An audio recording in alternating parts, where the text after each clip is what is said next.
committee meeting for East Bay Community Energy, and today's Friday, October 1st, 2021. I've got the time as 12:01 p.m. We are meeting today on Zoom, obviously.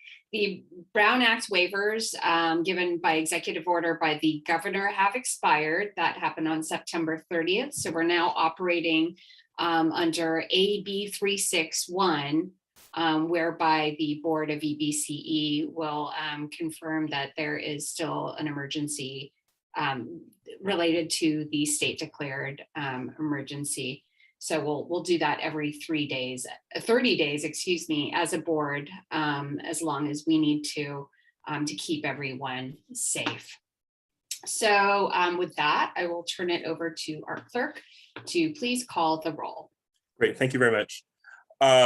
Member Mai. Member Mai. Member Kolb. Member Kolb. Member Ariola. Present. Thank you. Vice Chair Lopez. Present. And Chair Martinez. Present. We have a quorum. Very good. And now would be the time for public comment. This item is reserved for persons wishing to address the executive committee on any EBCE related matters that are not otherwise on this meeting agenda. Public comments on matters listed on the agenda shall be heard at the time the matter is called. As with all public comments, members of the public who wish to address the committee are customarily limited to 3 minutes per speaker and must complete an electronic speaker slip.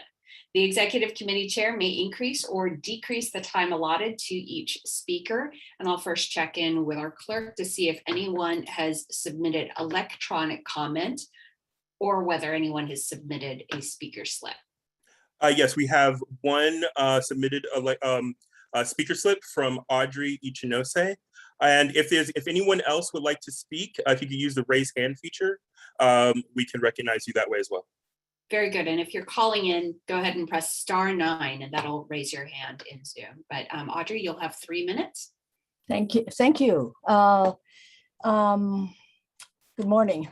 I'm Audrey Ichinose from the East Bay Clean Power Alliance and the California Alliance for Community Energy.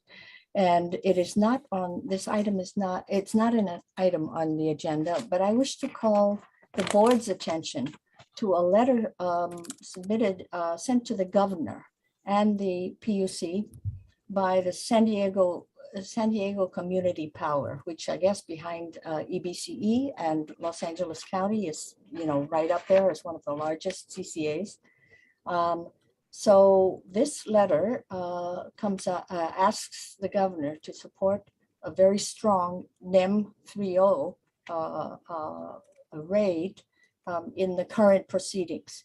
And San Jose Community Energy has signed on, and I know the group intends to forward the matter to CalCCA's regulatory committee.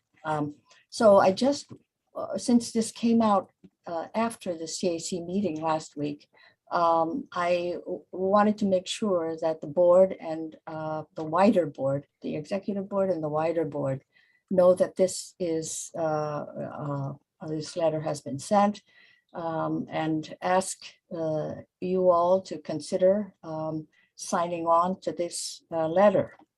I can make sure that you receive a copy of the letter. If Adrian can tell me, I can forward it. So I strongly encourage sorry, there's some child here. A strong NEM 3.0. Not because we want to necessarily preserve the rates that middle class subscribers have enjoy, but to find some way to promote equity for communities of color and low-income communities to enjoy the benefits of rooftop solar.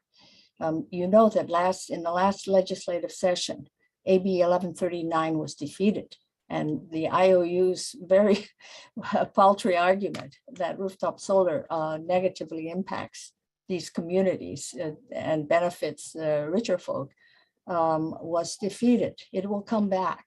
So I hope that the board will consider supporting this major effort. Let's find a way to solve the problems for both the current subscribers and the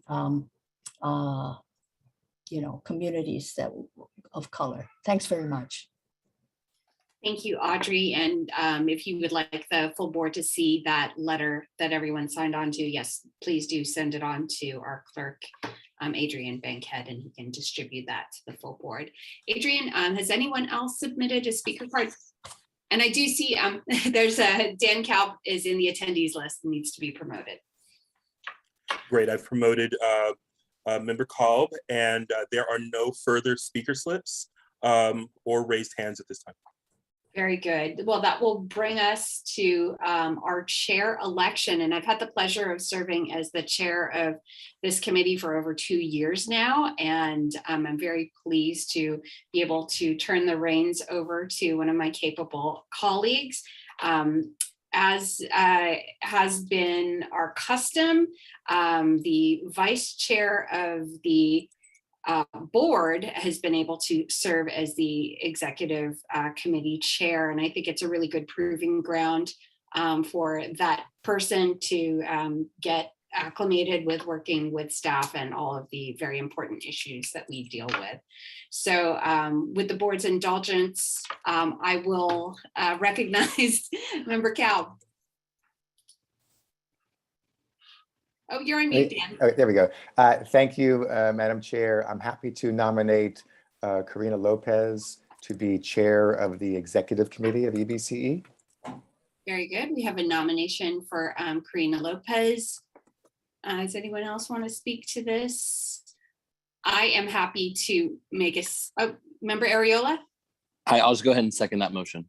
Very good. We have a motion by Member Kalb and a second by Member Ariola.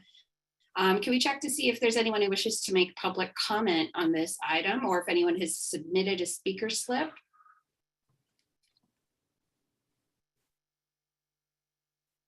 I don't see any hands raised. And there are no speaker slips that have been submitted for this item. Very good. So we'll bring it back to the board. I don't see any other nominations, correct, colleagues? So we will go ahead. Unless there's any discussion, I'll turn it over to the clerk to please call the roll on this item. Great, thank you very much. Member Mai. Member Mai. Member Kalb. Aye. Member Ariola. Aye. Vice Chair Lopez. Aye. Chair Martinez. Aye. The motion passes. Very good. Congratulations. Member Lopez, it looks like you are safe at home. Are you comfortable taking over the gavel at this meeting? Yes, thank you very much, Chair Martinez. And I thank you very much, colleagues, for entrusting me with this role here at our executive committee meetings. And I thank members of the public for being here this afternoon. I am the council member for for San Leandro City Council, and have been with EBCE since even before its JPay launch, when we were still just at steering committee phase. So I thank you very much for all of everybody's efforts, because I think at least a number of us have been there since the very beginning. We'll go ahead and go through the minutes. We have our minutes today, and then we have three informational items. Do any members of this committee have any changes, corrections, or amendments of minutes? I see no hands raised or no one chiming in, so we'll go ahead and take a motion for the approval of the minutes as they are in the packet. So moved. Second. Thank you. Thank you. It's moved by Chair Martinez and seconded by Member Ariola. And we'll go ahead and take a vote for that. Great, thank you. Member May. Member May. Member Kalb. Aye. Member Ariola. Aye. Member, Chair Lopez. Thank Excuse you. me. Yes. Yes, aye. And Member Martinez. Aye. Motion passes. Thank you very much. And Chair Martinez, I'm referring to you, Chair, because you have the honor and of being our fearless leader as a chair for the entire board. Would your preference for this meeting be to continue to be designated as Chair Martinez, with the understanding it's really for the full board rather than the executive board? I think Member Martinez or even Diane, either of those are fine. I'll respond. Okay, I'll respond to whatever you call me. Thank you so much. Okay, we're going to move on to our first informational item, which is item number 5.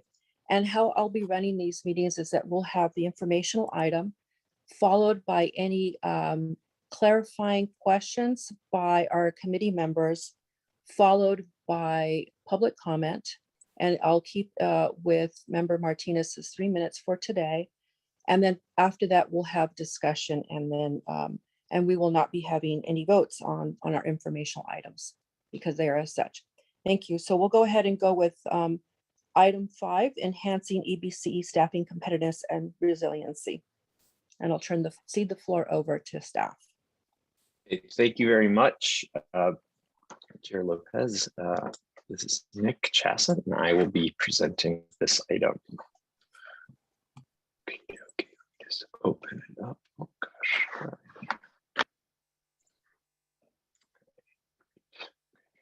Next slide, please, Adrian. So with this item, we're going to be covering sort of 3 general topics, all related to our workforce and kind of continuing efforts to ensure that we are a good and competitive place to work, so we can really keep retaining staff, but also as we grow and hire more staff, we are an attractive destination for all types of different kinds of roles.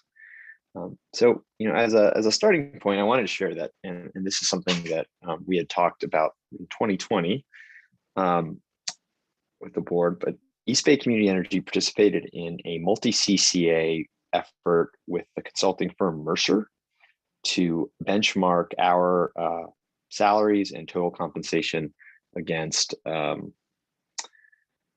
public sector, energy sector, and sort of the private sector. And the goal was really to sort of assess our CCAtion wage and compensation packages generally in line with above or below our market comparables. We also as we're all sort of acutely aware, we have transitioned to 100% remote work and have been operating in that context for about 18 months, and expect to continue to do so at least through the end of the year, and are sort of working through kind of what our longer term work policies are going to be. And then finally, again, this is something that is not unique to East Bay Community Energy, and you may be seeing in your day jobs or your in your cities, but this period of upheaval and the challenge, coupled with ongoing dynamics like very high cost of housing in the Bay Area, have I think created a situation where there is more change. People are looking for change. People are looking for changes. Perhaps they moved away during the pandemic to live closer to family or with family, and perhaps they now are feeling like they like that situation. There are folks who are given the very competitive nature of the current job market, who are just looking for something new. And then there are folks who are looking to perhaps buy a house for the first time and looking at the housing costs in the immediate Bay Area and are feeling like they need to move out of the Bay Area or potentially even move out of state to be able to afford afford something for themselves and their family. And with remote work now being more and more supported, there's a kind of, I think, a greater sense among a lot of different both EBC employees and just people in general that you can look further afield and still be able to maintain a good job. So it's in that context, next slide please, that we're sort of working on three sort of initiatives. One is making some adjustments to our salary levels and our salary map. So we about 2 years ago, I believe, we established with the board salary schedule for our 12 positions. And what we're suggesting here is not to fundamentally change that schedule. That schedule has changed over time as we've added cost of living adjustments, but rather to look at those salary scales and then think about the jobs that we hire for across functional areas, so power procurement, marketing, finance, and ensure that the positions in each one of those functional areas align with the market and align with how we define, link, a power procurement manager. What is the appropriate salary scale? The second is, kind of looking to formalize our flexible work policy, at the very least through the next year, as we now have bought an office building and are going to be taking some time to put that into a place where we're going to be able to occupy it. And then the last piece, and this speaks to both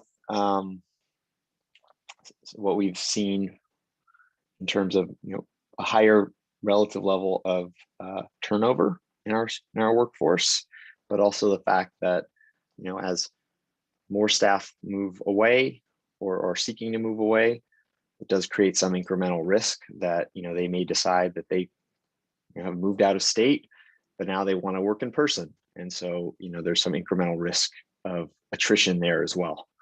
And so we are looking to increase our staffing levels as compared to what was approved in this budget by an incremental 5 to 6 hires in this fiscal year. These are all positions, though, that we had on our roadmap for the next year or two. So it's really bringing some positions forward to increase both resiliency and also just allow us to do more.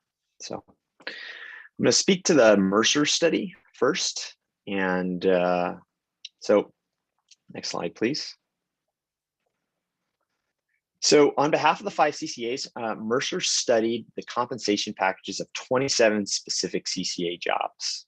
So I won't go through each, but just to give you a frame of reference, they looked at power procurement director, they looked at power procurement manager, they looked at power procurement analyst, similarly finance director, finance analyst, regulatory director, regulatory manager. I think you understand the gist of it then. So they looked at 27 of these positions and they evaluated both how different CCAs stack up against each other, as well as how CCA positions compare, in particular with utility comparables. So both how do CCAs that are doing similar work to both public and private utilities, how does their compensation stack up, adjusted for cost of living? For EBCE, they looked across all of our functional areas: executive, customer service, finance, HR, procurement, marketing, regulatory, and technology. And Mercer assessed how EBC salaries and compensation compare to public and private utilities, and gave an assessment of sort of where our different jobs stack up. Are they in the 25th, 50th, or 75th percentile of salary and total compensation? Next slide, please. So, in general, Mercer found that EBCE is in line, sort of at that 50th percentile for utility salaries. So, what that tells us is that a marketing manager at EBCE generally makes, sort of adjusted for cost of living, an equivalent compensation to sort of the average marketing manager at a public or privately owned utility. But there was some differentiation across our functional areas. The two areas that were specifically highlighted as places where EBCE's compensation was not, really not was at that 25th or percentile or less, or power procurement and your highest executives. So in response to the results, what we're proposing to do is to perform a mapping, an updated mapping of our salary bands to tie each of our functional areas to our salary map instead of tying all positions to the salary map. Next slide, please. And here we'll give you an example. So today, our current salary mapping is tied to specific titles: fellow, coordinator, analyst, associate, through vice president and senior vice president. What we're proposing is to shift from specific titles to more of a category. You have 3 entry-level positions, you have 3 intermediate positions, 3 senior positions, and then 3 senior exec positions. And then by functional area, so functional area, here's an example. You have functional area A and functional area B. It could be power procurement and technology, it could be marketing and regulatory, it could be, but to establish some differentiation so that, if we, based on our assessment of the Mercer findings, we believe that, you need to allow, say, for an analyst position to span, entry level and sort of in that first intermediate level, that's what we would do. And that would allow us, when we go forward and post positions and hire, to, by functional area, set compensation levels that are more in line with the market, which enhances our ability to hire new employees. I think a really important note here is this mapping will have no impact on current staff salaries. So we're not suggesting any material modification to any current compensation levels. Rather, when we think about hiring into the future, we'll align titling and salaries with a sort of functional area specific map to our salary scale. So that's sort of the first step. In general, this is not something that we're seeking specific board approval for, because we're not asking to change our salary budget, and we're not actually looking to change our salary scales. This is more of a administrative kind of adjustment as we think about hiring and compensation on a forward-going basis. So that said, obviously, we want to make sure before we do anything, we get input from the board, make sure there's some understanding of what we're doing, and have a chance to get some feedback.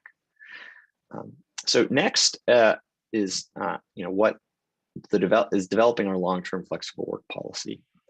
So, as noted, since March, we've been 100% remote. In July of this past summer, we did open our office on a fully voluntary basis for fully vaccinated staff. Typically we'll have 1 to 2 people on any given day, but for today, 5 or 6 people will be in the office. We've conducted multiple staff surveys, and we've done it throughout. We started this spring, and every month or 2 we'll survey staff just to get a sense of level of comfort around, timing for return to work, what return to work looks like, number of days, how many people, density. And so we've been really trying to make sure that we're getting good buy-in from staff. Next slide, please, Adrian, actually. Really making sure that we're getting good buy-in from staff around any policy. So, in general, what we think makes sense at this point, recognizing that if we've learned anything over the last year and a half, it's been you have to be very ready to change plans as circumstances necessitate. But under the current circumstances, what we're next slide, please. And actually, I'm sorry, I jumped ahead. These are the results of the survey. Generally interest in 2 to 3 days a week on a hybrid basis. We do have a current office space, but we're not likely to occupy the new office space until next year. And then yes, over the last 3 months, we have seen incremental to staff that have been out of state or out of the Bay Area from the beginning of the pandemic, an additional 15% of staff. So today, I would say we have close to 20% of our staff who do not live in the Bay Area. So next slide, please. So okay, here we go. So in terms of what we're thinking, one is continue to fully support 100% remote work through the end of 2021. Second is starting in 2022, establish a hybrid schedule for each functional team, where there's an expectation that there are 1 to 2 days a week of in-person work, across the functional team. So for the marketing team perhaps is in on Tuesdays and Wednesdays, the technology team is in on Thursdays and Fridays, as an example.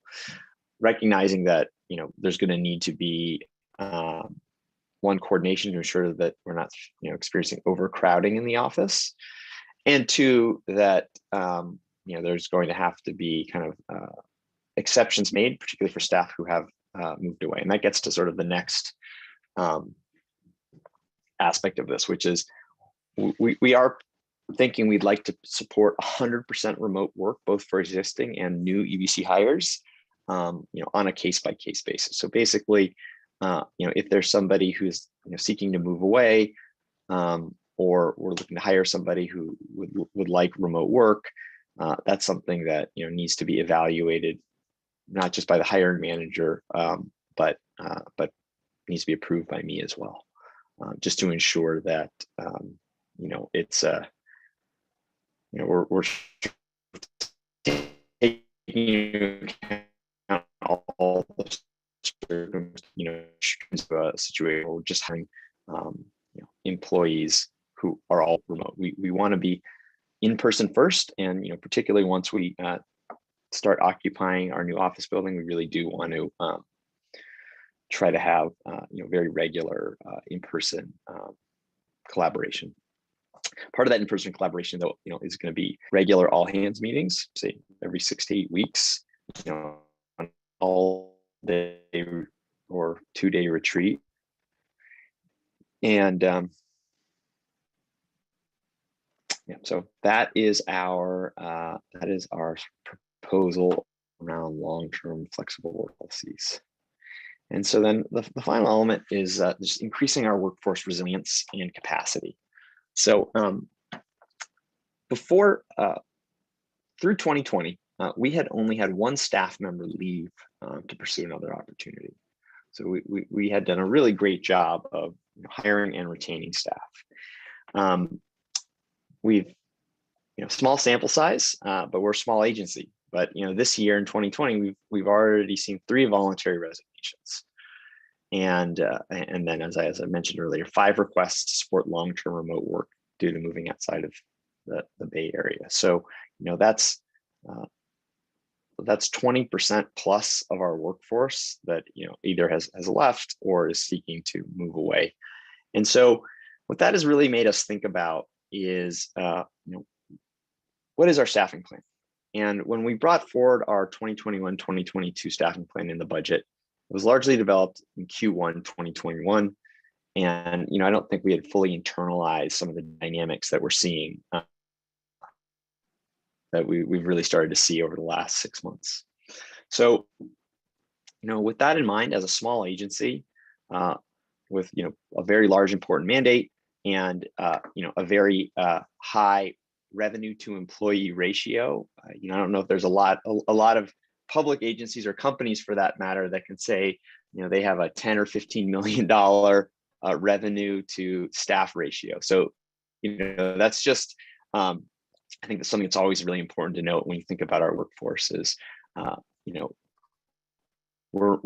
we manage a lot of customers and we manage a lot of revenue, and we're performing a critical service. So, you know, given that dynamic, you know, even one or two people leaving is really felt acutely, and, you know, can kind of impact productivity across some pretty important things that we do, you know, for some time. You know, takes a while to hire new people, takes a while to train them up to be able to take on those new responsibilities. This is particularly, you know, I think significant as we have really made an effort as we've grown our team to take more work in-house, whether that's administering requests for offers. So all these renewable energy contracts that we brought forward over the summer, unlike our previous effort, we manage the whole valuation process and the contract negotiation process in-house. And that allows us to, I think, create more value in the contracts that we sign, because we really understand the project economics more so than if we were just relying on a consultant to tell us how much they're worth.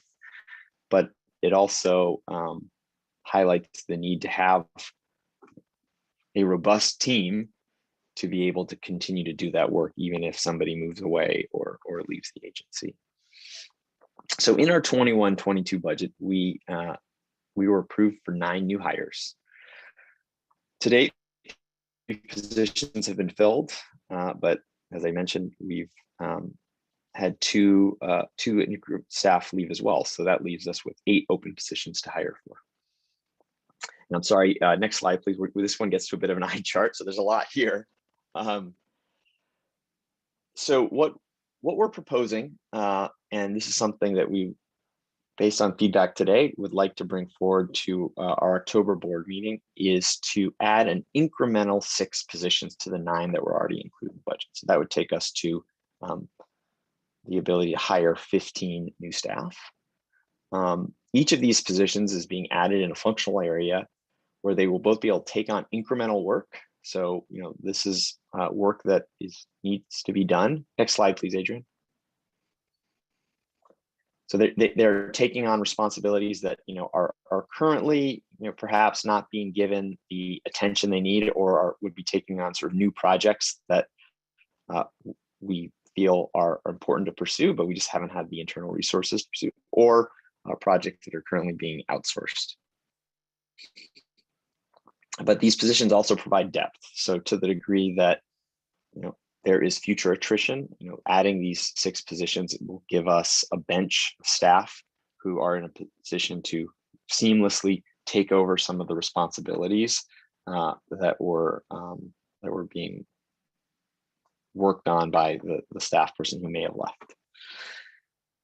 So these 6, 4 of the 6 are really, you know, focused on, you know, highly technical procurement operations related work. So, you know, one is a transactions analyst, so somebody to enhance our ability to continue to procure renewable energy and resource adequacy, but also enhance some of our review of our financial settlements. Right now, much of that work is outsourced to the Northern California Power Agency, and while, you know, they do a tremendous job, having more of our own eyes over settlement, we, you know, have on our roadmap. And so, you know, we bring that forward, but it also gives us some analytical capacity if indeed there's future attrition. Another resource is a market fundamentals risk management staff person. You know, right now we're heavily reliant on third parties to do things like looking at long-term hydrology. So, you know, how much rain do we think is going to be coming in the next year? That is highly impacts energy prices, because it affects how much hydropower there's going to be. And this is something that, you know, we would like to increasingly bring in-house to be able to, you know, derive our own fundamental view of some of these big picture factors, but also micro factors that are going to, you know, impact our cost of energy. We have 2 technology positions that we'd like to add. One is related to engineering for Salesforce. So we have done a big Salesforce implementation this year, and we're really keen on rolling or expanding our Salesforce capabilities to support our programs. One example being enrollment. Historically, the enrollment process for some of our programs, we've been relying on the PG&E system, which is, I would say, not user-friendly. Salesforce has really powerful tools to support developing customer portals that have a much superior user experience than having to go and get your PG&E account number and then go onto their website, not mobile optimized. Instead, trying to build more mobile optimized Salesforce as your back end customer portals for things like signing up for new rates or opting up to 100% renewable. And so a CRM engineer would be somebody who would come in and help to facilitate the integration between these Salesforce modules and our customer facing system. We also are proposing kind of an incremental data engineer analyst role. We have built a really robust database that all of our teams use for everything from how do we target who should be looking to install solar systems on the roof to providing data for our policy team around how many customers should be eligible for bill assistance. And we see there's just a lot of volume of analytical requests that the analytics team gets, and this is a role that could come in and just continually help ensure that we're not experiencing a backlog, and then provide again, resiliency in the case that we see an existing person decide to leave the agency. In the marketing account services space, the role that we'd like to hire for is a leader focused on customer communications and customer experience. I think we're moving with the implementation of Salesforce and with more programs being offered to our customers to a place where we really want to think about how do customers interact with East Bay Community Energy? How do they interact with our website? How do they interact with our mailers, with our advertising? And really think about how do we significantly improve that customer experience. I think as any of us who have interacted with the PG&E website, I think can attest that it's not a great customer experience. And there are so much technology, there's so many companies, especially in the Bay Area, that have come up with tools that provide sort of delightful experiences. We really want to dig into how do we start to bring some of that to bear in the energy and climate space. And then finally, an executive operations and finance associate. So we have one of our colleagues has been serving in this role for 2 years, and we're sort of pleased that she is going to be transitioning into a role with the programs team focused on supporting a variety of our clean energy and transportation electrification initiatives, but that is leaving a gap in our operations and finance functions. This is a role that would perform analytical reporting and finance reporting for our finance manager. This is a role that would support some of our ongoing strategic planning. This is a role that would also support some of the work related to the build out of our office. In all, over a 12-month period, if we were to hire for these 6 roles, we're talking about adding around $1 million to $1.2 million a year in all in staffing costs. But for this FY, because we're not expecting to hire these positions, obviously for a full year, anywhere between, realistically, probably on average, it'll be 6 months contribution to expense this year. But conservatively, we're suggesting that we would need to enhance our budget by $750,000 to support these roles. Now, I think overall, I do expect that bringing these 6 people on will reduce some incremental spend with outside consultants. Hard to quantify exactly what that reduction is going to be. I think really the value proposition for East Bay of taking on this additional headcount is really in how it allows us to do more while also helping us be better prepared for future attrition and not sort of having that be so impactful to productivity. So that is all I have to, that's all I have. Yeah.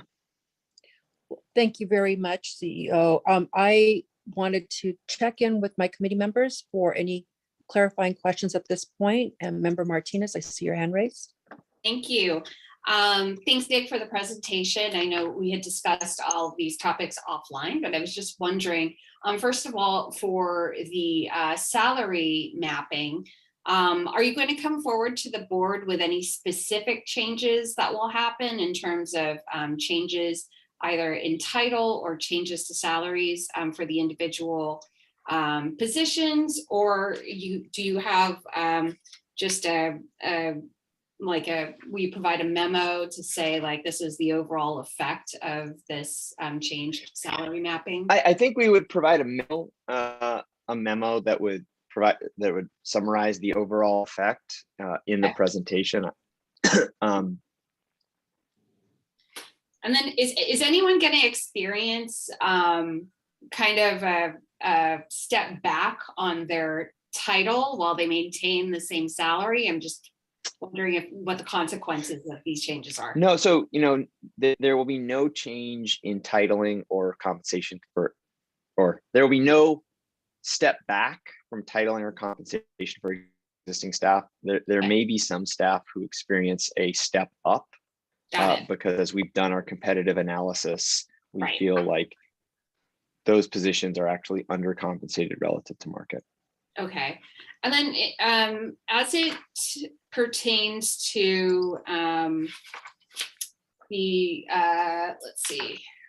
excuse me, I'm on board with developing a flexible work policy, but I have one more question, and if you'll bear with me, I just want to pull it up. And I lost it. I'll come back if I remember it. Thanks. We'll come back to also if you have a slide too, so that the public can refer to what your questions out. That would also probably be helpful too, because there's a lot of information. And thank you.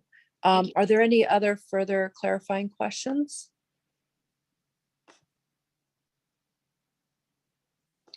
Okay, I have a clarifying question.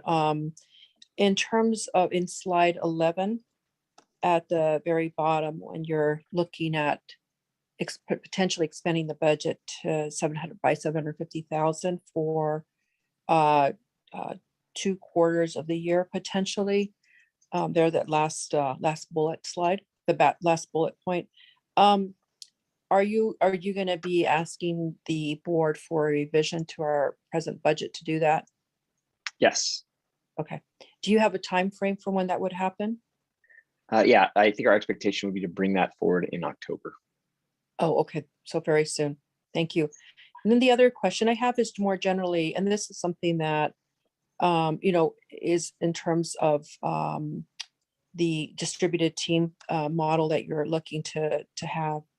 What I know it's far and away because we're not sure exactly what's going to happen with the pandemic, but what would you envision? Will you be, or in other words, actually the question is, will you be revisiting this model that you're putting together once we have our real property, the property we just purchased in play? Absolutely. I think we would want to revisit, all facets of it. I think for now we're, operating under the assumption that, some level of some roles in the agency can support, significant levels of remote work, shall we say. But, I think we also recognize that could change over time. And so, I think with high degree of certainty, between now and say this time next year, we're hoping to move in before that, but really this time next year that we're going to be very much hybrid because we'll still be occupying our existing building. We're not going to want to put much in the way of investment in furniture or tenant improvements into our existing space because we are moving out. So, 1-2 days a week, if that, for teams is sort of what we expect for the first 6 to 9 months of 2022. But yes, once we move into our new office, we're going to be evaluating kind of what we've learned over the previous year, how the space is laid out, what we need, and we're reserving the right to adjust in the future. Okay, and on that note, I guess my final question is really about that dexterity or agility and adjusting. How will you be sort of managing expectations within staff for that agility? For example, if somebody comes in with the sort of understanding there's a hybrid model, but you may be rethinking, how often there will be, in-person meetings or that sort of thing. Are you setting that up in the beginning and saying, this could change, or especially for those that are not in the Bay Area? I think the way we're looking at it is, what does your job require, right? So right now, I think for anybody who is moving outside of the Bay Area, there's a clear sort of level setting around what their job requires, and there's a comfort that at this time, their job requirements don't require them to be able to come to a meeting, the next day, if a meeting was to be held, whether it was an internal staff meeting or a meeting with external parties. But we also recognize that job requirements change over time. And so a job today that is, 100, that we're comfortable being 100% remote may change in a year, because I'll use the example of right now, we're able to continue to take our meetings, our board meetings remote. Well, at some point in the future, if our board meetings were to be in person and we had a person who had a job that required them to be in attendance at those meetings, well, that becomes a requirement of their job. And if they live, whether it's in another part of California, another state, if they're not able to, attend those meetings that are required by their job, then, we're going to have to rethink, whether or not we can support that or not. Okay, thank you so much. Any further questions, Member Martinez?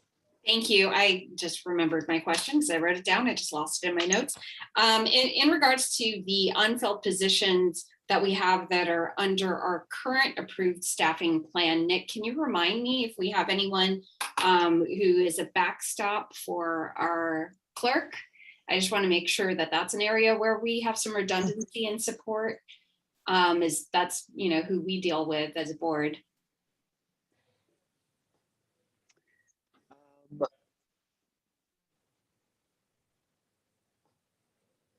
We do, in our existing authorization, we have a position that I think we're trying to sort of think through. It was scoped as an assistant clerk, but we also have some with our new building, we're going to have some office management needs.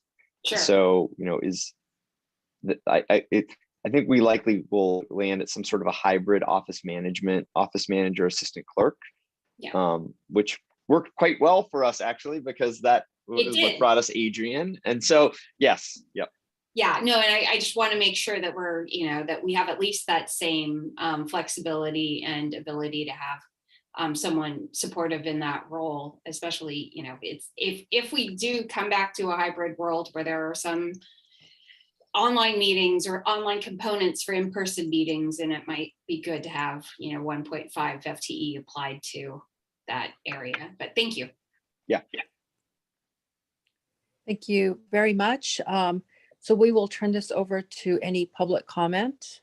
So I will head this over to our chair to see if we have any comments currently available. I do see one hand raised, but prior to that, would like to know if there were any speaker cards submitted in advance of the meeting. We have one hand raised, no speaker cards, but Blair Beekman has his hand raised for this item.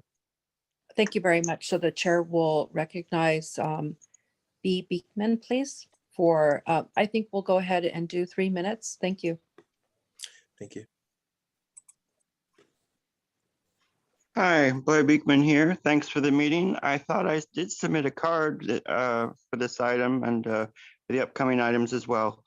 Yeah, I think hopefully I can be short. I know I'm going to sound a little silly, and I am a little silly, in fact. But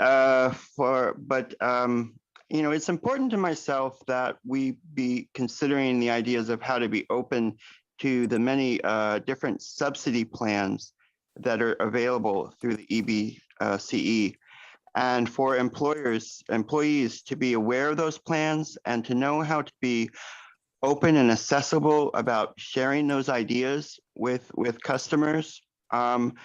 It's an important concept that I just thought I would remind ourselves of at this time, and all the work that you're doing in hiring and procuring at this time.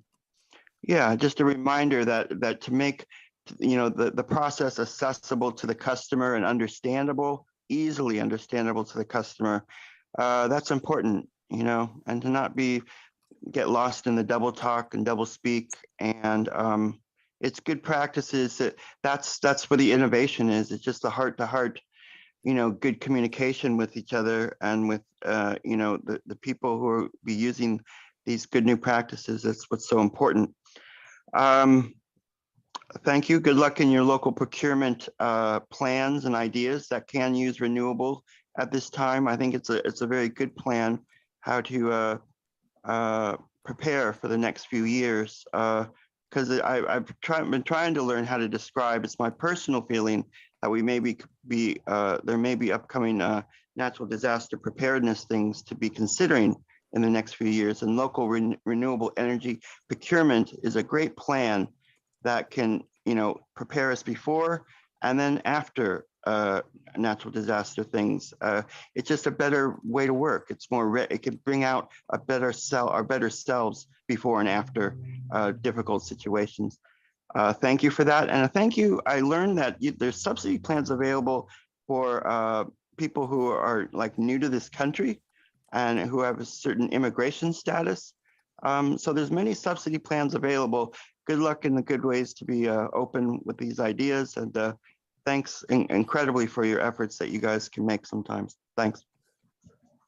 Thank you very much for your comments, speaker. We'll move on to our second speaker, Audrey, and I apologize if I've mispronounced your name. It's Ichinose.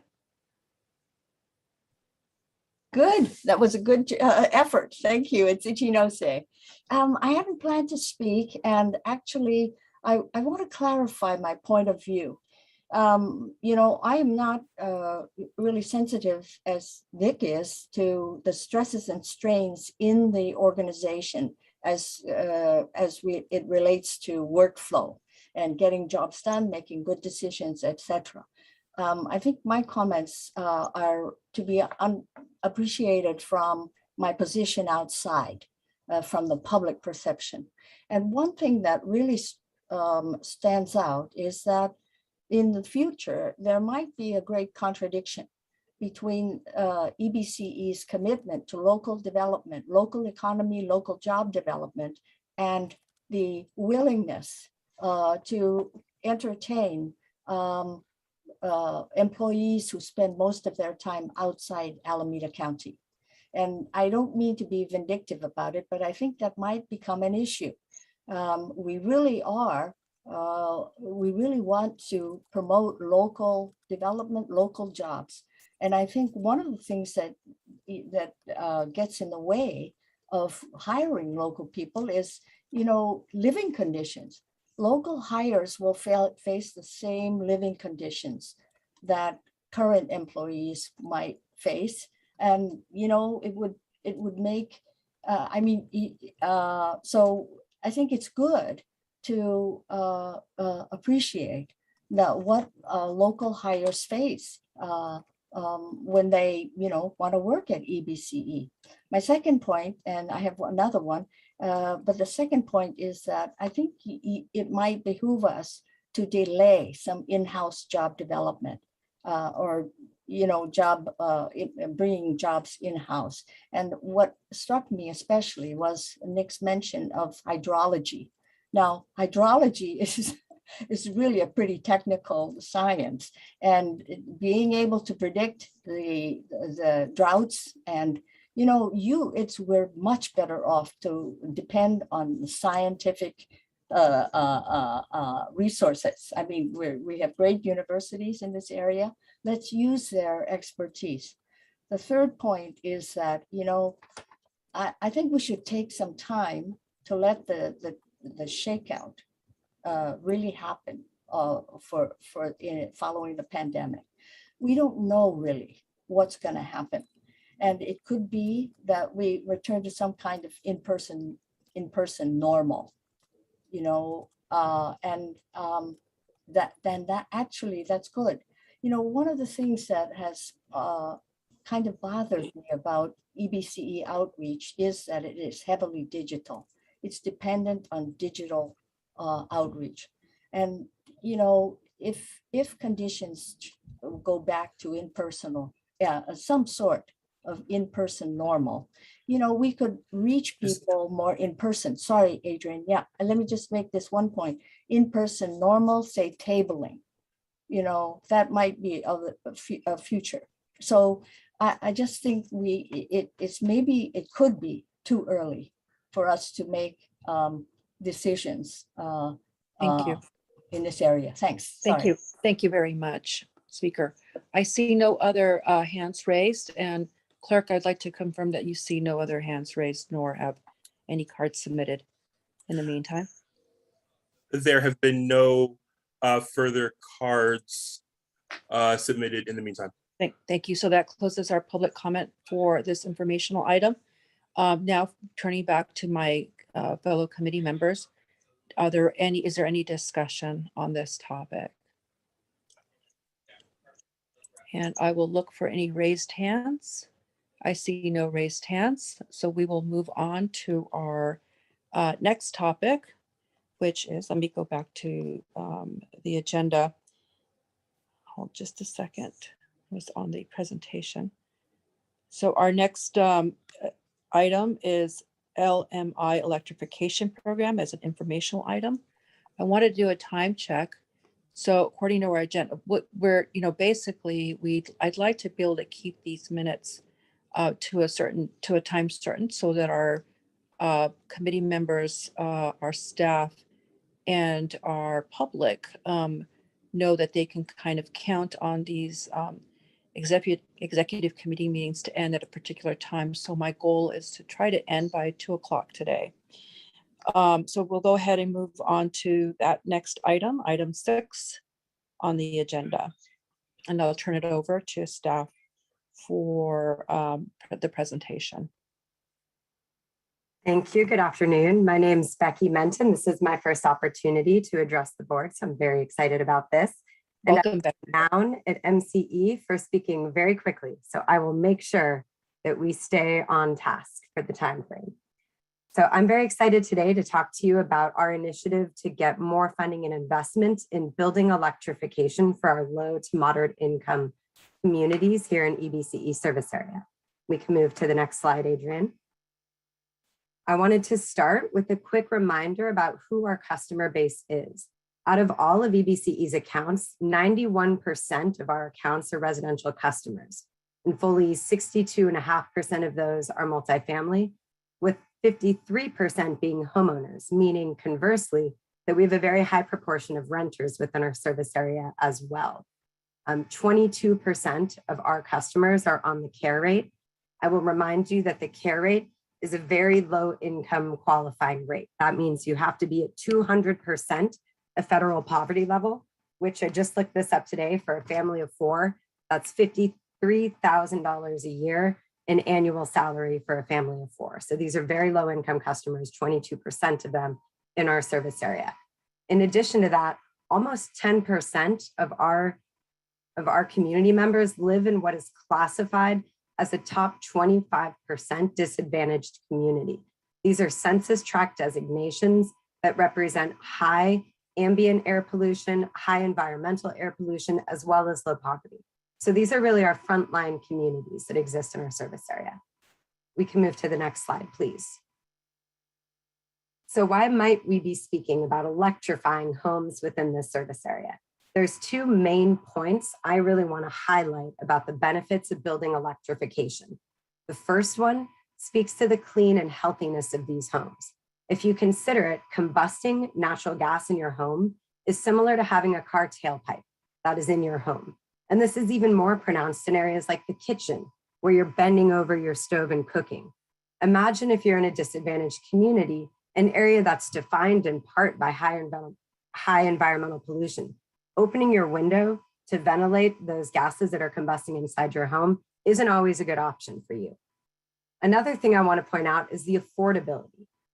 This is a little nuanced, but I'll try to characterize it quickly. In California, the way our system currently exists, costs associated with electric infrastructure are borne in electric rates. Conversely, costs associated with gas infrastructure are borne in gas rates. As we see an increasing move towards building electrification, there is some fear that this will turn out as the solar movement has historically in California, where more affluent community members are first to adopt those technologies. In the case of the gas infrastructure system, this could lead to a future where there are fewer and fewer people to shoulder the costs associated with gas infrastructure, increasing those rates. So this really becomes a future-proofing issue as well. We want to make sure that those communities that are hardest hit are not the ones left holding the bag simply because they weren't able to take advantage of some of these programs and opportunities that we're rolling out here in California. Next slide, please. So again, here are some of the guiding principles behind the program that we're bringing in front of you to introduce today. The first is a no upfront cash solution. A rebate program is typically how we've done things in California. You buy technology, you get money back for that technology. Even where we have very generous rebates, that still leaves participants necessary to cover the remaining costs in order to access that technology. If you're dealing with communities, many of whom can be impacted by arrearages, maybe have rent coming to haunt them after so long of not having to deal with that, they may not be able to participate in a program that requires upfront cash investment. So that's one of the guiding principles that we're looking for here when we want to serve these communities with these programs. And then again, I should have flipped these because really what we're focusing on front and center is that these frontline communities in our service area really need to be given the first shot at participating in this so that they can have the clean and healthy homes, so that they are future-proofed against potential rate increases moving forward. So we can move to the next slide. And this is really to talk about what we're here to do. What we're proposing right now is a $1.4 million investment in EBCE's frontline communities to facilitate the electrification of building infrastructure. This will be a two-part investment. One part will actually be $1 million provided in project capital. EBCE will be taking a junior debt position with this project capital, which will allow for an overall reduction in the interest rate offered to participants in the program. But we know that financing alone isn't going to solve the problem, particularly for our most vulnerable communities. So we're also seeking authorization, well, we actually have this funding in the budget for additional incentive dollars, which can go towards those care customers, the ones who are really at that lowest income strata. We're designing these incentives to cover 80% of the energy costs to really drive down that principle as much as possible and increase the affordability and accessibility of these programs. The fundamental concept of this program concept is that it is a no money down service agreement.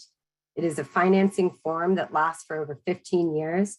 That length of investment, along with the reduction in principal, helps to keep the cost of financing as low as possible, equating it to the greatest extent possible with energy savings so that we're keeping these investments very stable for these homeowners.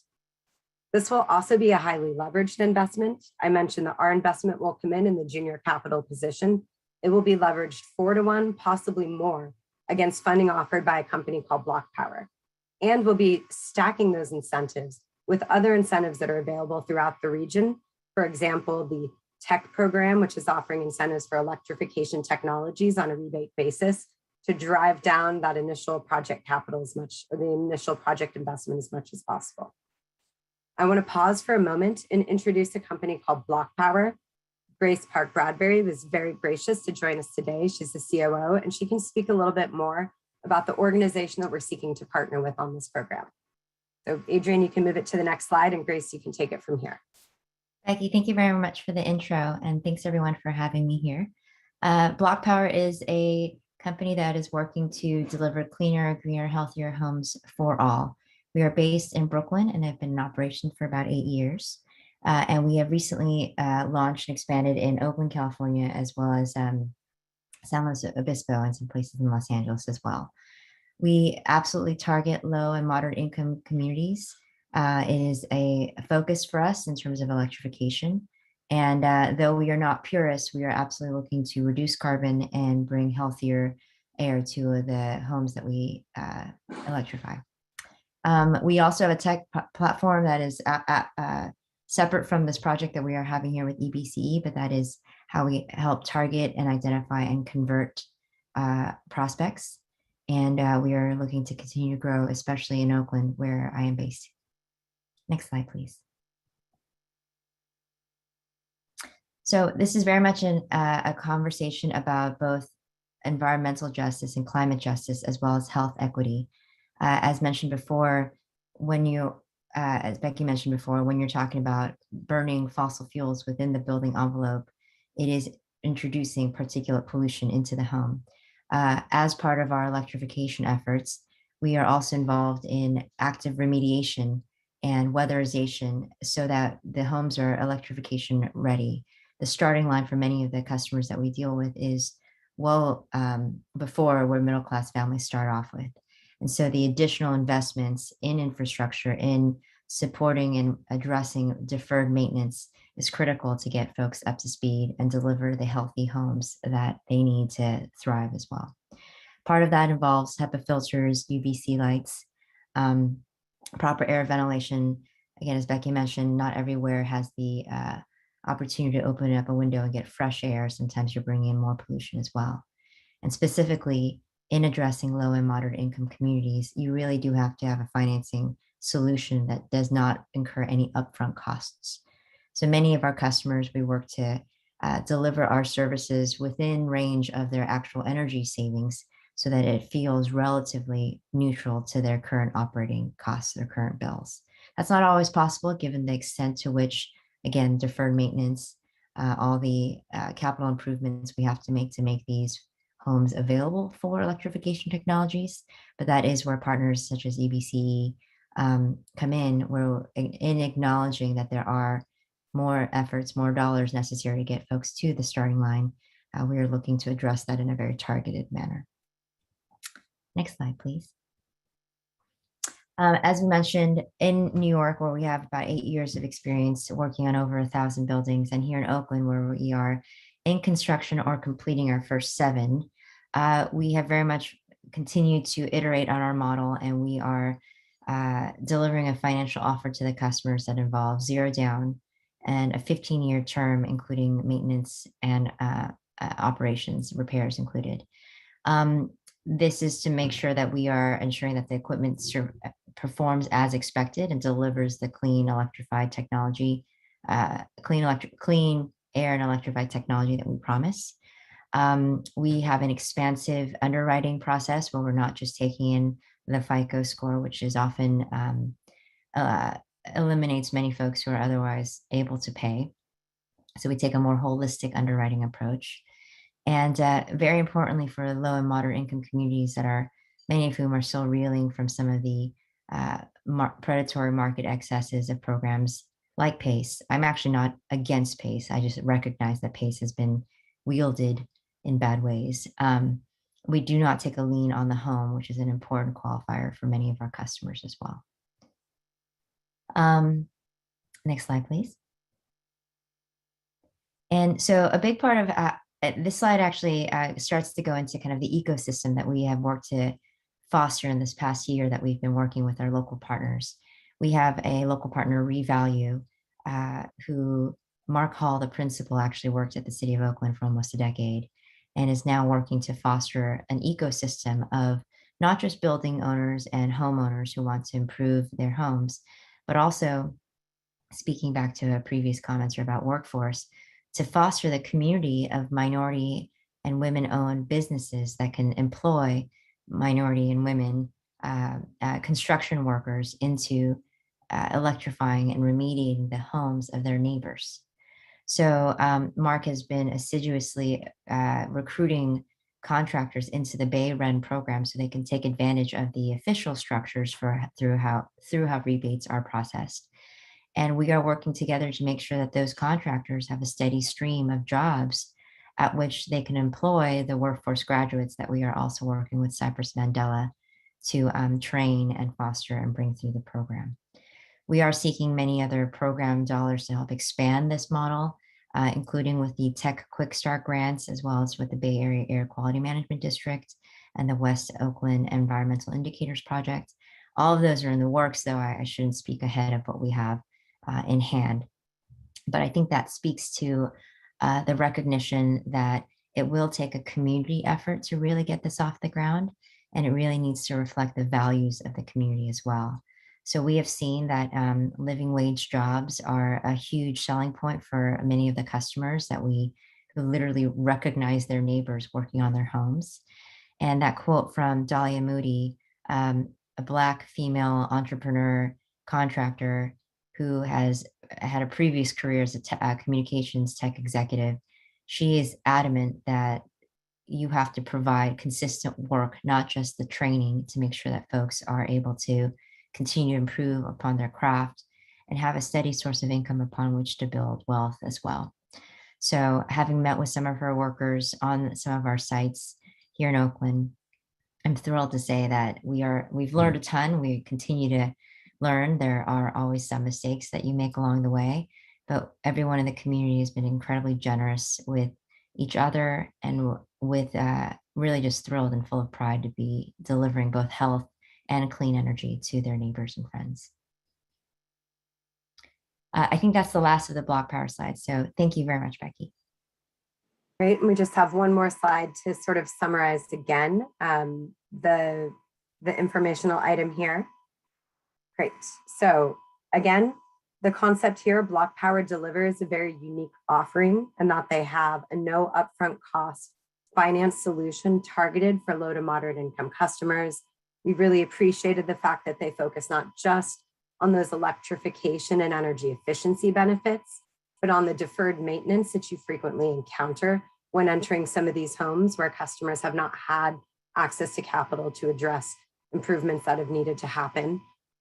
Bringing in the workforce development aspect and really having already made some important partnerships with local contractors is another really nice aspect of what we're looking to do here. So overall, this will be $1 million that is as project capital. This will be in a junior debt position with a 5.5% interest rate. This will allow any revenue coming in from that fund to be reinvested in the local programs area. If we see this as a very successful model, which helps scale this electrification in these frontline communities, that could be a source of refreshing revenue. In addition, we have $400,000 of incentives that we're targeting specifically to care customers. The idea here is that this financing offering would be available for low to moderate income customers, many of whom do not have access to capital, but our care customers need a little additional help to make sure that the burden that they're accepting is one that they can manage. So we'll have incentives targeted to those customers as well. Overall, a little detail about where this comes from. We'd allocated $500,000 for low to moderate income investment in this year's board budget. We're making that available for this program. There was $250,000 identified by the board for specific investment in our frontline communities, which we're proposing to use for this program as well. And then we would be seeking an additional funding request in the 2022-2023 fiscal year budget to make us whole on this program. It'd be $650,000 targeted towards this.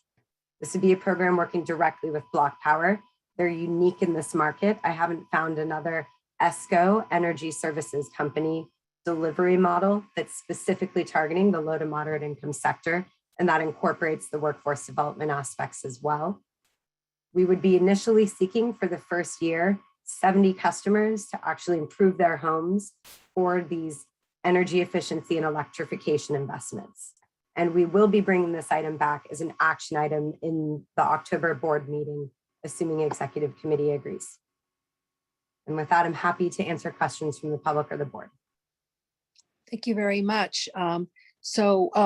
What we'll do again, the same as last time, is we'll go with our member clarifying questions. Public comment will be limited to 2 minutes on this turn, so we can try to finish our meeting by 2 o'clock. And then we'll have discussion and any recommendations or any kind of consensus that we might be able to provide in advance of the October meeting. Member Martinez, please. Great, thank you. Thank you for the great presentation. This is a really exciting investment to be looking into. Your last slide answered one of my questions, which is how many customers are we hoping to impact? And Becky, just customers, does that equal households in this case? Yes.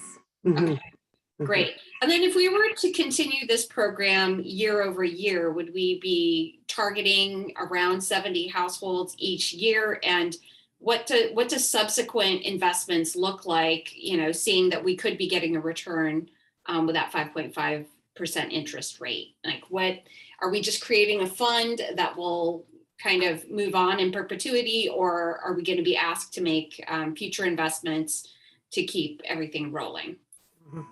It would be a few years before the revenue gained on the fund was sufficient to justify additional investment dollars. There is some contextual work, like we are tracking other incentive programs that become available and sort of keying our incentives to that. So it is possible that our overall incentive could drop over time as more incentives become available through the state, through programs like tech or through efficiency. We are also pursuing energy efficiency funding with the state of California, which if we're successful would offer about 3.3 million a year. And we have earmarked a portion of those dollars specifically for low to moderate income electrification. So while it may require some additional piecemeal investment to make us whole year over year, the goal is that that is less and less, and that this really can become a sustaining external revenue funded program. Great. And then do we expect that level of support to the 70 customers to remain stable? Are we trying to arc that up and impact more people as time goes on? Or do we even know at this point? Is this more like a pilot? I would say at this stage, it's a pilot for us. I would also say to some extent that depends on the ability of Block Power to fundraise outside of our investment and whether or not our investment in junior capital is sufficient for them to attract additional external investment at interest rates that work for the community that they're serving. Right, and build that workforce too, which I'm all for. Great, thank you. That answers my questions. Thank you, Member Martinez. Are there any further questions from committee members? If you could raise your hand, I would be grateful. Okay, Member Kalb. Thank you, Madam Chair. My question was along the same lines of, I believe, of one of the things that Diane said about how do we, this is good, obviously this is great, but it's only impactful if it goes bigger. And you know, we all see various places out in our lives. We see pilot here and pilot there, and everybody's piloting this and that, and all levels of government. And often it doesn't go much beyond that. And it's like, okay, what are we doing? And so I guess I'd like to see, not right this second, but what's the plan, or can somebody draw up a plan, even if it's a tentative plan, to say, okay, here's what we have now, and here's what we would hope to be able to do 2 years from now, and 2 years after that, and 2 years after that, to have a real impact. And I guess I'd like staff to bring that to the board at some point. Dan, yeah, that all makes sense. Agreed. I think, you know, this is a you know, our role, at least in this program, is, you know, first and foremost, you know, we're finding some incentives, and then we're also investing. And I think we partially want to see how the investment performance goes, you know, because scaling it up means more investment in the project. And so, there's kind of, let's see, are they able to acquire the customers? What are the price points? What do the returns look like? And then from there, I think we can, articulate more of a plan. Yes, I totally understand that. I'm not saying we should approve the upscaling now or next month. I'm saying let's have something that says, if the following things happen, then we'll come back to the board to grow it this way, blah, blah, blah. So we know that there's conscious thought and interim planning to, if it goes well, to grow it to be more impactful. That's all.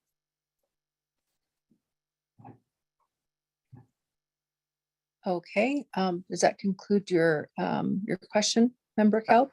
Yes, thank you. Thank you very much. Are there any further questions? Members of the committee?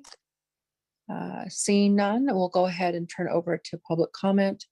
2 minutes, please. And I'll turn it over to the chair for any electronic or physical speaking cards. Yes, we have 2 speaker cards submitted from Blair Beekman and Jada Dogon, as well. Jim Lutz has his hand raised. I will go ahead and recognize Blair Beekman for 2 minutes.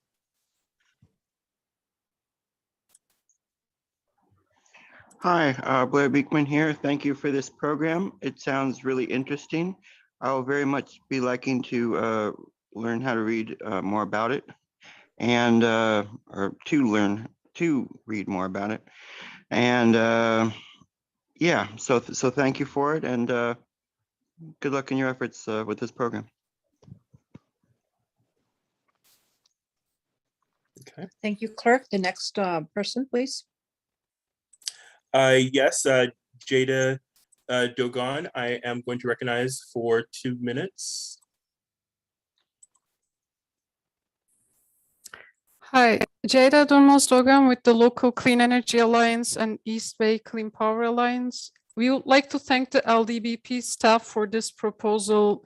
We have been advocating for solutions like this that won't exclude low-income communities from the transition to clean energy. And we're glad to see that EBC is offering additional $400,000 to cover additional non-energy costs that create a barrier for many low-income people. But we wish that the money taken from the LDBP program budgets would have been included as additional funding instead of making that money part of the $1 million investment. And we also strongly support EBC's possible partnership with Revalue in the East Bay. We have been supportive of Revalue's work since they started business. And finally, I have 2 questions. And my first question is, what happens when participants of this program don't save enough on their electricity bills to pay back? Will they pay more than what they would normally pay? And what happens if the participants cannot pay it back? I mean, I'm glad you mentioned PACE, and there have been a lot of issues there. And I understand that this is a different program, but is there protection in place that will make sure that people who sign up for this don't end up paying more than what they usually pay, or accumulate that as a result of inaccurate energy saving estimates or unexpected change in their energy usage? And my second question is about FICO. You mentioned that creditworthiness won't be based on a FICO score, but we're wondering what kind of utility bill payment history will be required. Because as the EBC staff presented to the executive committee in April, more than 50,000 EBC customers had difficulty paying their utility bills on time since the pandemic started. So these are my 2 questions. Thank you. Thank you. Next speaker, please. Clerk. Yes, Jim Lutz, you're recognized for 2 minutes. Thank you. Jim Lutz here, and want to say I'm very supportive of the proposal. It sounds very good, depending on the implementation details, of course, but as it sounds, it's very good. I want to shout out to Becky for getting this rolling and seeing it happen. A couple other things I would like to bring up is some consideration for renters, some sort of rent stability agreement or anti-displacement agreement or some protection for renters. So if their unit is improved and becomes more comfortable, desirable, safe, efficient, all that, that they don't lose that money in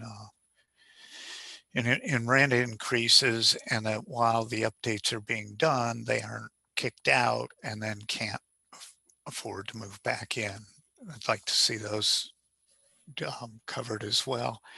And then probably not for this round, but maybe in the future, consider adding in a solar and storage option into the program, and especially give EBCE access, remote access to that storage for grid stability issues, things like that. And speaking as a constituent of Dan Cobb's, I'd like to recommend that EBCE staff work with Oakland City staff, because one of the equitable climate action plans of Oakland's, one of the action items in it is to come up with a plan for all existing buildings to be efficient and all electric by 2040. And this seems like a very good start on it. And I'd like to see those coordinated. Thank you.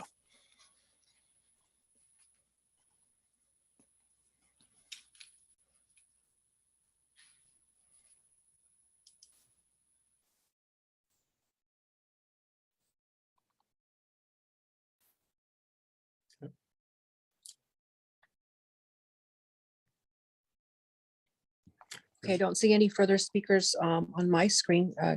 Clark, are there any further speakers? There are no further speakers. Okay, well, thank you very much. We'll open this up for any kind of discussion amongst the committee members.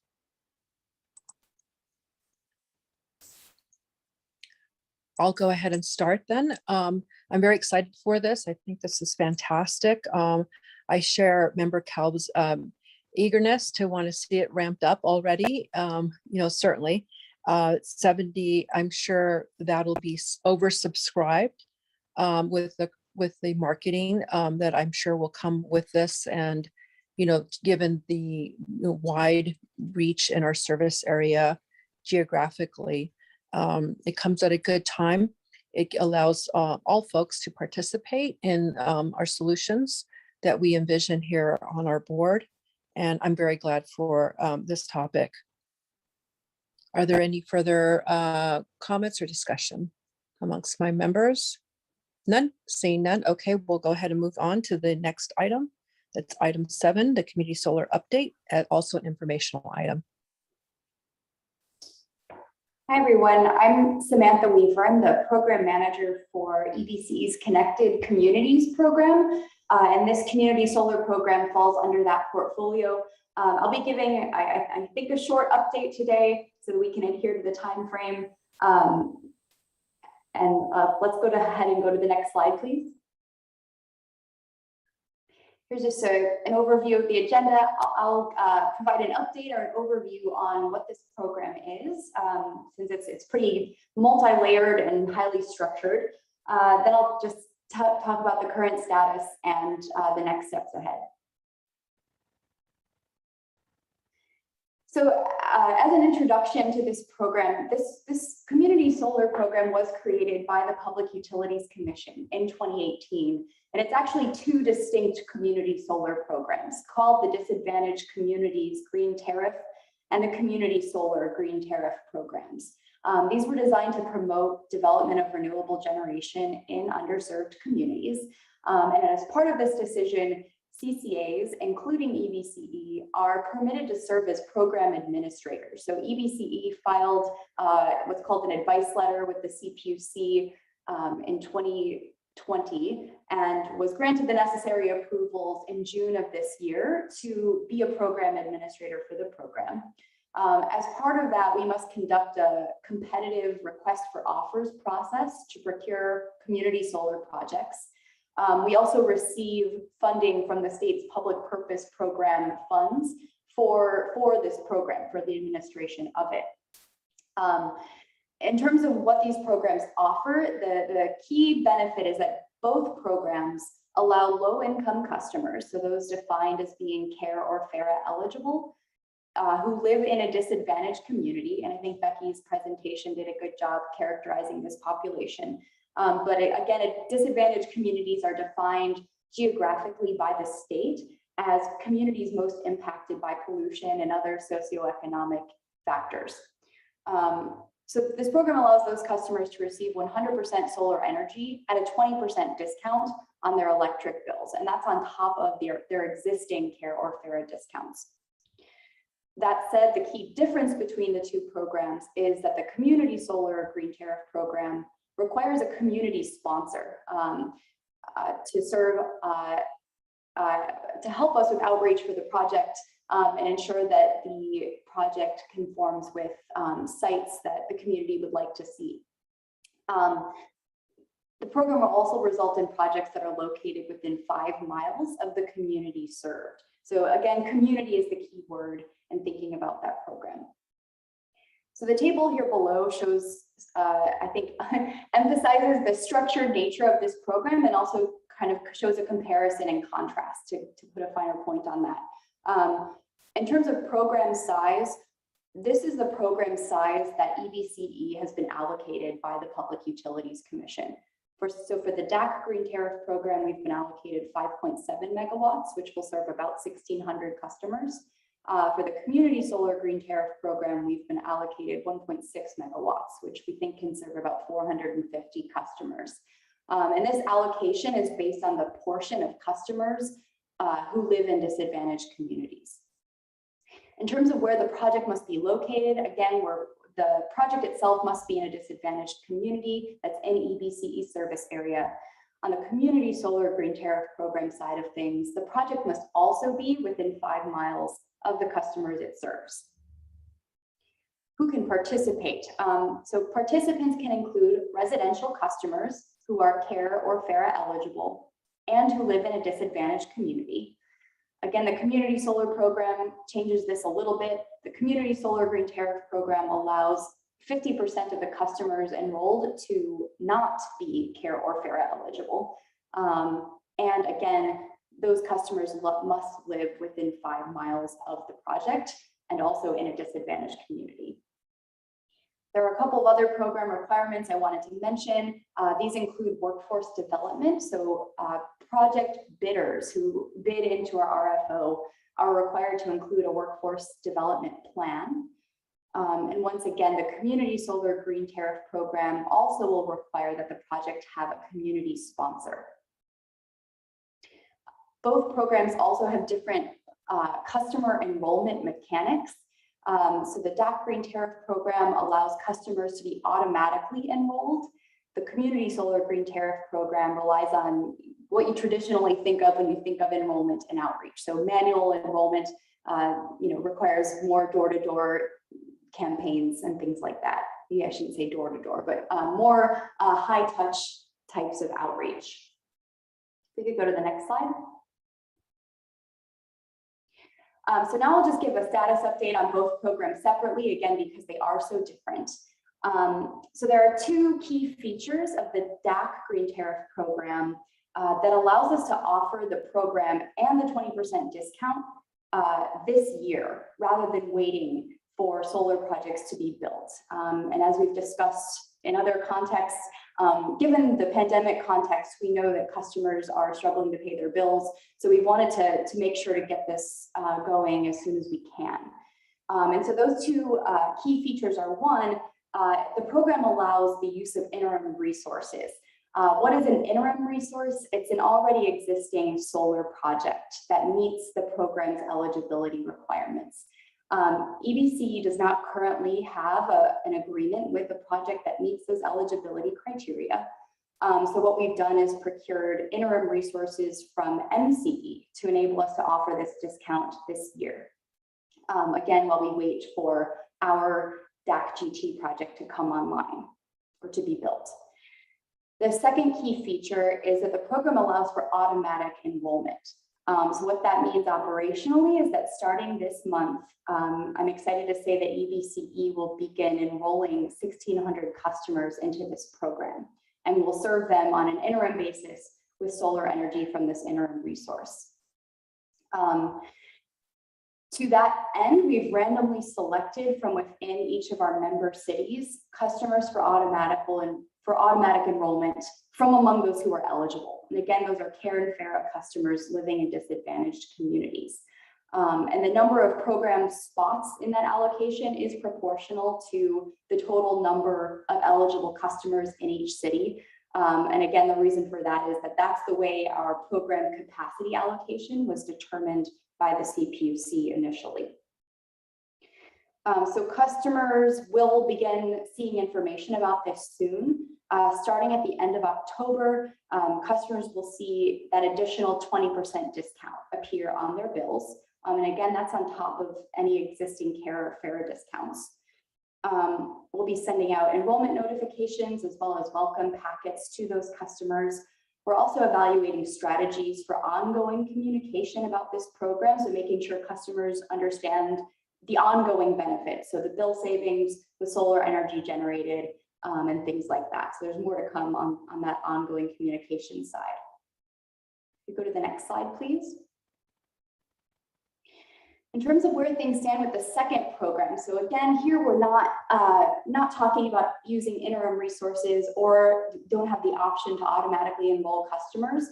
So here we're really waiting for our request for offers to conclude, for the project to be built. In the meantime, the focus is really on outreach to potential community sponsors.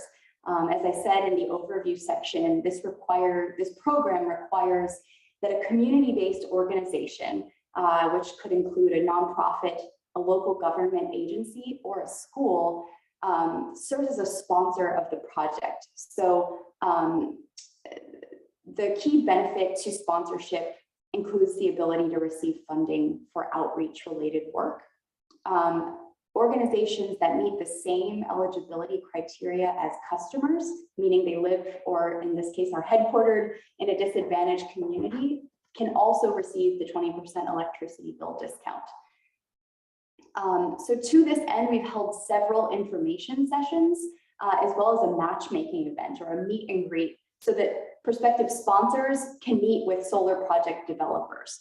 Currently, we've had 8 organizations let us know that they're interested in potentially sponsoring a project.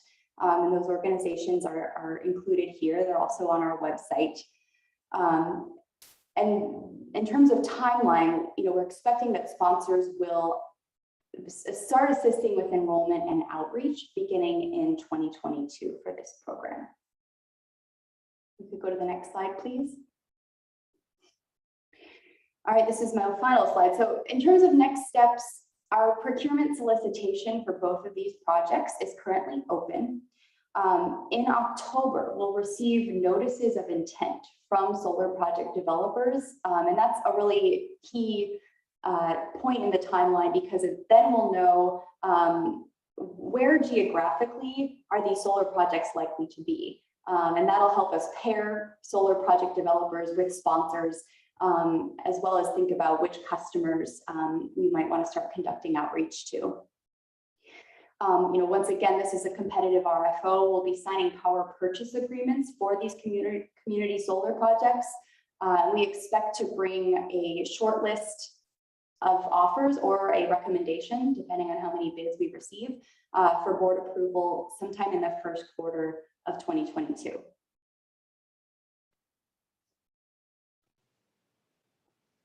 And that's all Thank you. I have for today. Thank you. Thank you so much. Okay, we'll go to clarifying questions from our committee members. For Samantha. And I see no hands raised. I would just have one, I guess, sort of comment, or not necessarily a clarifying question, but just a comment that if, when you do come to the board, if you can provide a breakout as to what the number is per jurisdiction, the 15 jurisdictions that are part of EBCE, see how it would directly impact our community, so that we can go back to our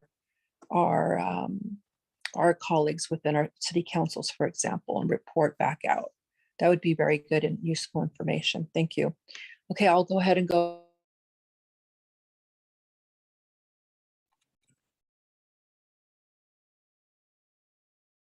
Okay, I'm going to go ahead and go over to public comment. I do not see any hands raised. Clerk, do you have any speaker cards? Yes, we do. We have one speaker card from Blair Beekman. Blair Beekman, I can recognize him for 2 minutes. Hi, Blair Beekman here. As with the last item, thank you for this program and its project. And I had something to say, but it has just slipped my mind. So I guess I will let it go for now and just, yeah, some interesting programs and projects you have offered today. Thank you. Thank you. Clerk, do you see any further hands raised? I do not see any. Yes, we have one hand raised from Jim Lutz. Okay. And recognize. Yes.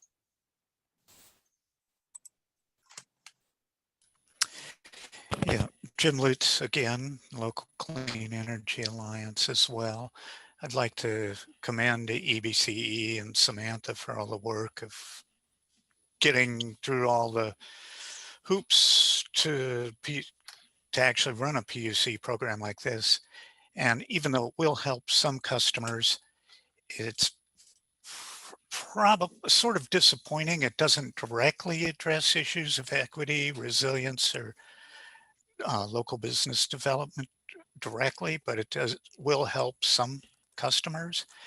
So I guess what I would like to do is ask EBCE to start considering what sort of projects that would increase sustainability, resilience, and energy justice while supporting EBCE's rates and local business development plan that may not line up with current PUC guidelines. Thinking that EBCE, as one of the larger CCAs in the state, and of course its local governments, are in a good position to start influencing the state energy policy, and that EBCE should be leading the consideration, examination, and development of policies that actually support our local constituents and sustainability, resilience, things like that, rather than just responding to PUC offers. So I would commend EBCE for doing this, but ask them to start being more forward-looking and planning what should be on offer from the PUC or state policies and regulations. That's all. Thank you. Thank you very much. Are there any comments from our committee members? I see no hands raised.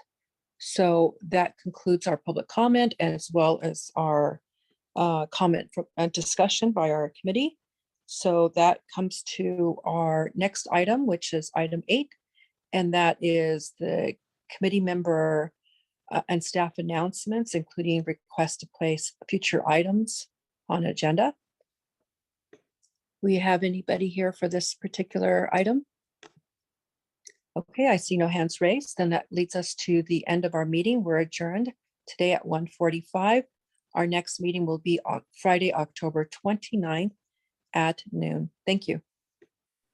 Thank you, Madam Chair. Thank you. Have a safe weekend.